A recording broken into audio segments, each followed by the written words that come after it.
त्रिपुर सुंदरी, महाक्रूरी, महागौरी, महाशिवा, त्रिपुरासुरनाशिनी, सदा सौम्या नमोस्तुते।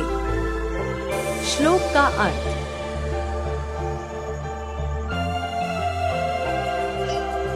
मंत्र।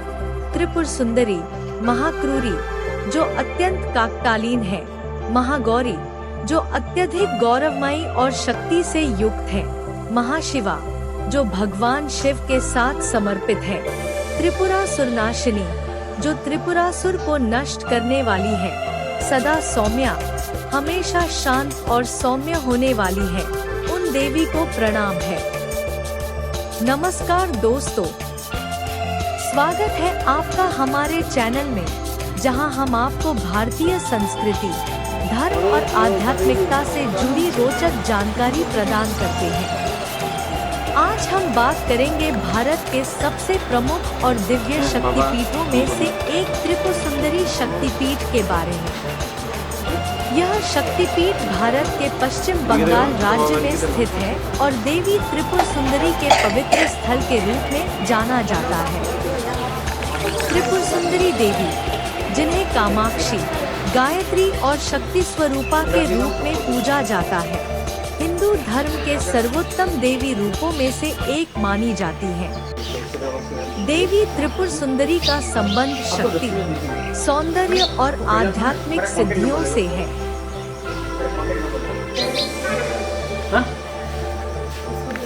यह शक्तिपीठ एक प्राचीन कथा से जुड़ा हुआ है, जो देवी त्रिपुर सुंदरी के त्रिपुरासुर नामक राक्षस को नष्ट करने से संबंधित है। त्रिपुरासुर एक अत्यंत शक्तिशाली राक्षस था, जिसने देवताओं को परेशान कर रखा था। देवी त्रिपुर सुंदरी ने अपनी शक्ति से त्रिपुरासुर का वध किया और उसे नष्ट किया, जिससे यह स्थल शक्तिपीठ के रूप में प्रतिष्ठित हुआ। त्रिपुर सुंदरी शक्तिपीठ न केवल धार्मिक आस्था का केंद्र है, बल्कि यह भारतीय संस्कृति और परंपराओं का प्रतीक भी है। अगर आप भी कभी पश्चिम बंगाल जाएं, तो इस अद्भुत शक्तिपीठ के दर्शन जरूर करें और देवी के आशीर्वाद से लाभ प्राप्त करें। इस शक्तिपीठ में श्रद्धालु हर दिन अपनी आस्था और विश्वास से देवी त्रिपुर सुंदरी की पूजा करते हैं। यहाँ की शांति और पवित्रता आपको मानसिक शांति और दिव्य आशीर्वाद का अनुभव कराती है। यह शक्तिपीठ न केवल एक धार्मिक स्थल है, बल्कि यह एक ध्यान और आत्मनिर्माण का स्थान भी है। यहाँ आने वाले भक्तों का मानना है कि यहाँ देवी की उपासना से शक्ति, शांति और मानसिक संतुलन प्राप्त होता है। दक्ष यज्ञ और सती के आत्मदाह की असली घटना का पुराने संस्कृत साहित्य को बनाने में बहुत बड़ा महत्व था और इसका असर भारत की संस्कृति पर भी पड़ा। इससे शक्ति पीठों का कॉन्सेप्ट बना और इससे शक्तिवाद मजबूत हुआ। पुराणों में बहुत सारी पौराणिक कहानियों में दक्ष यज्ञ को इसकी शुरुआत का कारण माना गया है। यह शैव धर्म की एक जरूरी घटना है, जिसके कारण सती देवी की जगह श्री पार्वती का जन्म हुआ और शिव गृहस्थाश्रमी बने, जिससे गणपति और सुब्रह्मण्य की शुरुआत हुई। शक्ति पीठ देवी माँ के मंदिर या दिव्य स्थान है।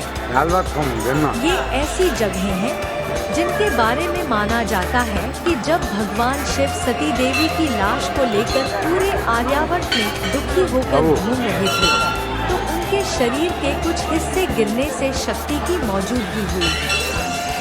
संस्कृत के 51 अक्षरों से जुड़े 51 शक्ति पीठ हैं। हर मंदिर में शक्ति और काल भैरव के मंदिर हैं और ज्यादातर हर मंदिर में शक्ति और काल भैरव के अलग अलग नाम होते हैं।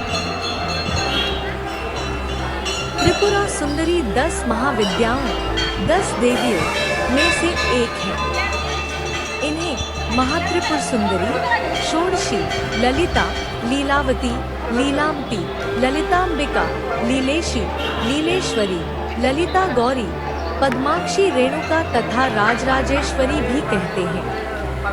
वे 10 महाविद्याओं में सबसे प्रमुख देवी हैं। यह देवी त्रिगुणा का तांत्रिक स्वरूप है। त्रिपुर सुंदरी के 4 कर दर्शाए गए हैं। चारों हाथों में पाश, अंकुश, धनुष और बाण सुशोभित है। देवी भागवत में ये कहा गया है, वर देने के लिए सदा सर्वदा तत्पर भगवती माँ का श्री विग्रह सौम्य और हृदय दया से पूर्ण है। जो इनका आश्रय लेते हैं उन्हें इनका आशीर्वाद प्राप्त होता है। इनकी महिमा अवर्णनीय है। संसार के समस्त तंत्र मंत्र इनकी आराधना करते हैं। प्रसन्न होने पर ये भक्तों को अमूल्य निधियां प्रदान कर देती हैं। 4 दिशाओं में 4 और एक ऊपर की ओर मुख होने से इन्हें तंत्र शास्त्रों में पंचवक्त्र अर्थात 5 मुखों वाली कहा गया है। आप 16 कलाओं से परिपूर्ण हैं, इसलिए इनका नाम षोडशी भी है। एक बार पार्वती जी ने भगवान शिव जी से पूछा, भगवान, आपके द्वारा वर्णित तंत्र शास्त्र की साधना से जीव के आदि व्याधि, शोक, संताप, दीनताहीनता तो दूर हो जाएगी, किंतु गर्भवास और मरण के असह्य दुख की निवृत्ति और मोक्ष पद की प्राप्ति का कोई सरल उपाय बताइए। तब पार्वती जी के अनुरोध पर भगवान शिव ने त्रिपुर सुंदरी श्री विद्या साधना प्रणाली को प्रकट किया। भैरव्यामल और शक्तिलहरी में त्रिपुर सुंदरी उपासना का विस्तृत वर्णन मिलता है। ऋषि दुर्वासा आपके परम आराधक थे। इनकी उपासना श्री चक्र में होती है। आदिगुरु शंकराचार्य ने भी अपने ग्रंथ सौंदर्यलहरी में त्रिपुर सुंदरी श्री विद्या की बड़ी सरस स्तुति की है। कहा जाता है, भगवती त्रिपुर सुंदरी के आशीर्वाद से साधक को भोग और मोक्ष दोनों सहज उपलब्ध हो जाते हैं। त्रिपुर सुंदरी काली का रक्तवर्णा रूप है। काली के 2 रूप कृष्णवर्णा और रक्तवर्णा है। त्रिपुर सुंदरी धन, ऐश्वर्य, भोग और मोक्ष की अधिष्ठात्री देवी है। इससे पहले कि महाविद्याओं में कोई भोग तो कोई मोक्ष में विशेष प्रभावी है, लेकिन यह देवी समान रूप से दोनों ही प्रदान करती है। एक 8 वर्षीय बालिका बाला त्रिपुर सुंदरी, 2 षोडश वर्षीय षोडशी श्री पद्माक्षी रेणुका, 3 युवा स्वरूप ललिता त्रिपुर सुंदरी। त्रिपुर सुंदरी की साधना में इनके तीनों रूपों के क्रम का ध्यान रखना आवश्यक है। जिन्होंने सीधे ललिता त्रिपुर सुंदरी की उपासना की, उन्हें शुरू में कठिनाइयों का सामना करना पड़ सकता है। त्रिपुर सुंदरी मंदिर देवी त्रिपुर सुंदरी का एक हिंदू मंदिर है, जिसे स्थानीय रूप से देवी त्रिपुरेश्वरी के रूप में जाना जाता है, जो तीसरी महाविद्या और पार्वती का मुख्य रूप है। यह मंदिर प्राचीन शहर उदयपुर में स्थित है, जो अगरतला त्रिपुरा से लगभग 55 किलोमीटर दूर है और अगरतला से ट्रेन और सड़क मार्ग से पहुंचा जा सकता है। ऐसा माना जाता है कि यह देश के इस हिस्से में सबसे पवित्र हिंदू मंदिरों में से एक है और असम में कामाख्या मंदिर के बाद पूर्वोत्तर भारत में किसी मंदिर में सबसे ज्यादा आगंतुक इसी मंदिर में आते हैं।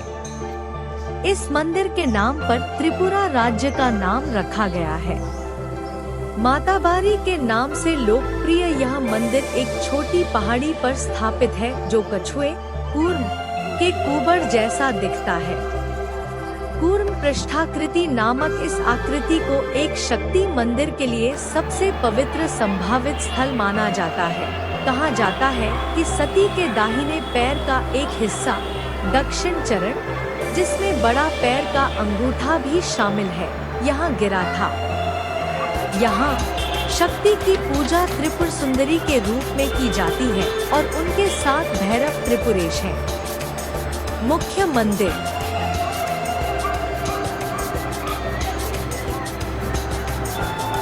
एक घनाकार इमारत है, जिसकी 3 मंजिला छत है और एक कलश है। जिसे त्रिपुरा के महाराजा धन्य माणिक्य ने 1501 सी में बनवाया था। यह बंगाली एकरत्न स्टाइल में बना है। मंदिर के गर्भगृह में देवी की दो एक जैसी लेकिन अलग अलग साइज की काले पत्थर की मूर्तियां हैं। 5 फीट ऊंची बड़ी और ज्यादा प्रमुख मूर्ति देवी त्रिपुर सुंदरी की है और छोटी मूर्ति, जिसे प्यार से छोटो माँ, शाब्दिक रूप से छोटी माँ कहा जाता है, 2 फीट ऊंची है और देवी चंडी की मूर्ति है। कहा जाता है कि छोटी मूर्ति को त्रिपुरा के राजा युद्ध के मैदान और शिकार के अभियानों में ले जाते थे। हर साल दिवाली के अवसर पर मंदिर के पास एक प्रसिद्ध मेला लगता है, जिसमें 0.2 मिलियन से अधिक तीर्थयात्री आते हैं। किंवदंती है कि राजा धन्य माणिक्य, जिन्होंने 15वीं शताब्दी के अंतिम वर्षों में त्रिपुरा पर शासन किया था, को एक रात एक सपने में रहस्योद्घाटन हुआ, जिसमें देवी त्रिपुर सुंदरी ने उन्हें राज्य की समकालीन राजधानी उदयपुर के शहर के पास पहाड़ी की चोटी पर अपनी पूजा शुरू करने का निर्देश दिया। राजा को पता चला कि पहाड़ी पर एक मंदिर पहले से ही भगवान विष्णु को समर्पित है। वह दुविधा में था, यह तय करने में असमर्थ था कि विष्णु को समर्पित एक मंदिर में शक्ति की मूर्ति कैसे हो सकती है। अगली रात दिव्य दर्शन दोहराया गया। राजा समझ गया कि विष्णु और शक्ति एक ही सर्वोच्च देवता ब्रह्मा के विभिन्न रूप थे। इस प्रकार त्रिपुर सुंदरी का मंदिर वर्ष 1501 के आसपास अस्तित्व में आया। इस सदी की शुरुआत में मंदिर 500 साल पार कर चुका है। इस किंवदंती को हिंदू धर्म के 2 उपसमूहों, वैष्णव और शाक्त संप्रदायों के बीच एकजुटता के उदाहरण के रूप में सुनाया जाता है। उदयपुर में देवी की पूजा त्रिपुर सुंदरी के रूप में की जाती है। देवी के नाम के स्थानीय रूप त्रिपुरेश्वरी या सोडासी है। मंदिर एक छोटा घनाकार भवन है, जिसका आधार 24 वर्ग फुट और ऊंचाई 75 फुट है।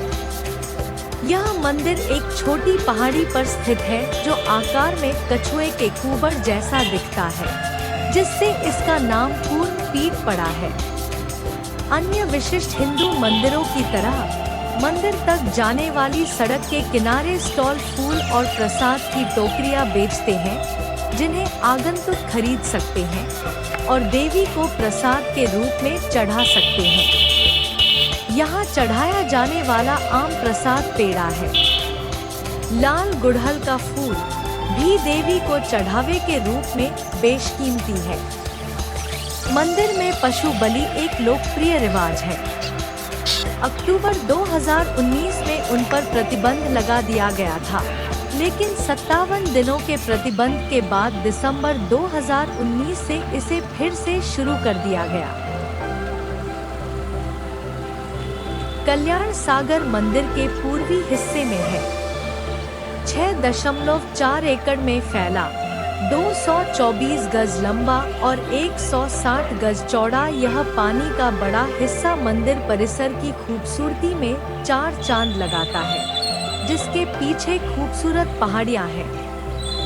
पानी में बहुत कम मिलने वाले बोस्तामी कछुए, जिन्हें जंगल में खत्म माना जाता है, भरे हुए हैं, जिनमें से कुछ काफी बड़े हैं, जो खाने के टुकड़ों की तलाश में किनारे तक आते हैं, जिन्हें देखने वाले पास की दुकानों से खरीदते हैं और रस्मों के तौर पर इन रेंगने वाले जीवों को खिलाते हैं।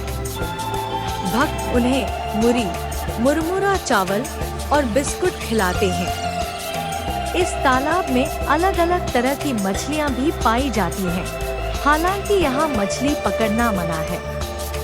इस कुदरती तालाब में कई तरह के पानी के जीव हैं। कल्याण सागर का एरिया 2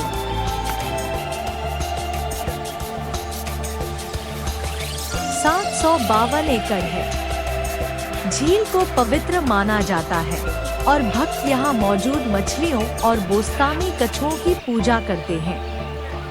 माताबारी मंदिर कमेटी पिछले 2 से 3 सालों से कल्याण सागर झील के किनारों को पक्का कर रही है। झील के आसपास के इकोसिस्टम के खराब होने से झील का पानी एसिडिक हो गया। इससे कछुओं की मौत हो गई, क्योंकि सीमेंट के टीलों ने इन कछुओं के लिए नेचुरल हैबिटेट और अंडे देने की जगह खराब कर दी। एम्फीबियन होने के नाते कछुओं के लिए रेतीली जगह बहुत जरूरी है, जो पानी के चारों ओर दीवारें बनने के बाद झील में नहीं मिल रही है। पिछले 6 महीनों में कम से कम 7 कछुओं की मौत की खबर है। 21 जनवरी 2002 को Tripura state pollution control board (TSPCB) के पूरे त्रिपुरा राज्य के लिए बैन ऑर्डर जारी करने से भी पहले 1998 से ही मातारबाड़ी मंदिर इलाके में और उसके आसपास प्लास्टिक पॉलीथीन बैग ले जाने पर बैन है। लेकिन विजिटर